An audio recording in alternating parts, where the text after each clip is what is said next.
Hey there, everybody. Welcome back. This is 15.6 in Calculus 3. We're looking at flux. We're almost at the end. This is flux.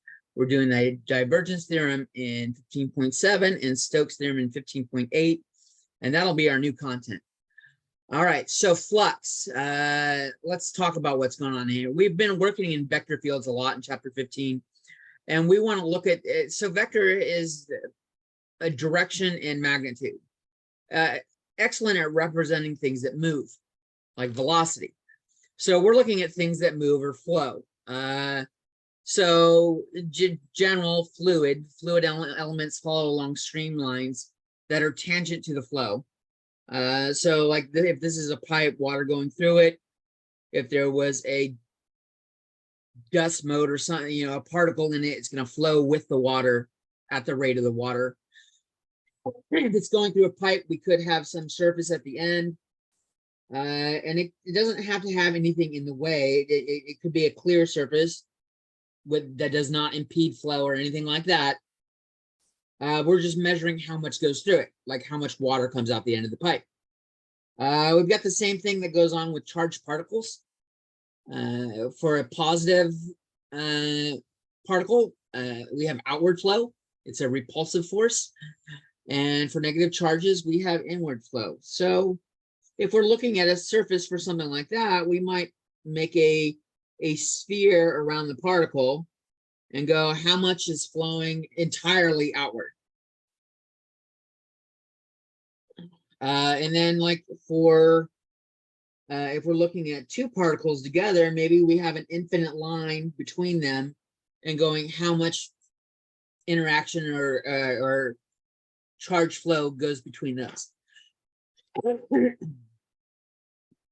So we want to study flows through surfaces like the flow of water through the pipe. And since surfaces have two sides, we need to label them. So we got to pick one to be positive and one to be negative, N and negative N. We're ignoring the Mobius strip. Mobius strip is one-sided. So we're going to use, we're going to not just have N, we're going to make unit vectors N so that the magnitude is 1. And I might just be writing N hat or N like this from now on, but I'm really referring to unit vectors when I can, if we have them that way, but they don't have to be. For a closed surface like we have with the electron, we have N going outward, and thus negative N would be going inward. Okay. So positive outward, negative inward for closed surfaces.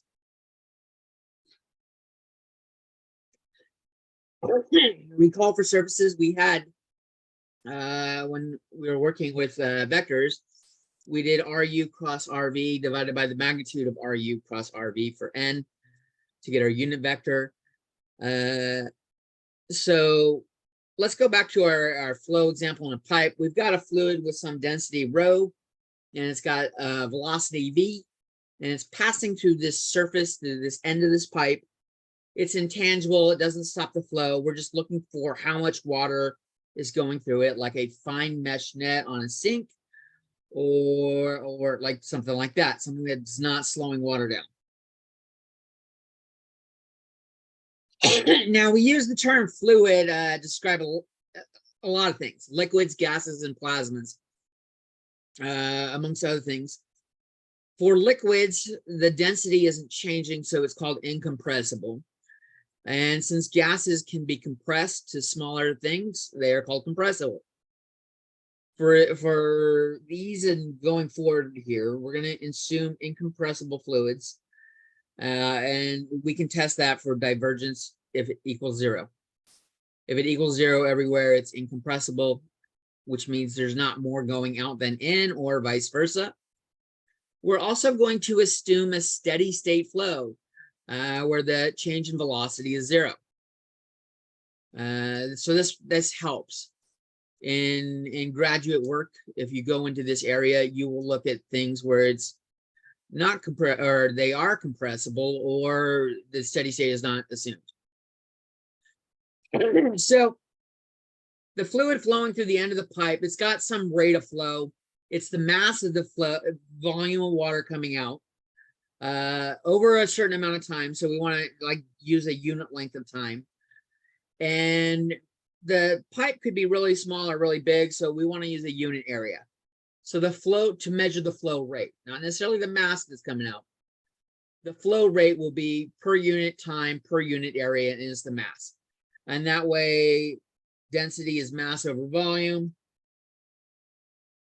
but unit area would make volume equal to 1. So mass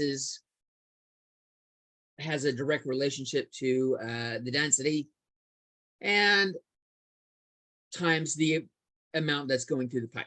Okay, so let's take that a little bit further. We've got a flow rate of rho v. So I drew a pipe where there's like something slightly blocking it. So the water flowing through it gets to that spot and changes direction and goes that way. Whereas other points along the pipe, it's going to be going straight and come out straight. Right there, it's coming out at an angle. It helps illustrate a little bit better what's going on. The normal to that surface is straight outward. The rate of flow could be at an angle. So the mass of flow passing through that surface in the direction of n, we have to dot rho v over there. And so our forces are rho v. And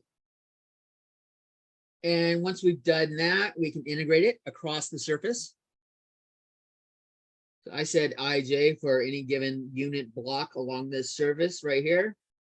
But that one's at an angle, so it shows a little bit better.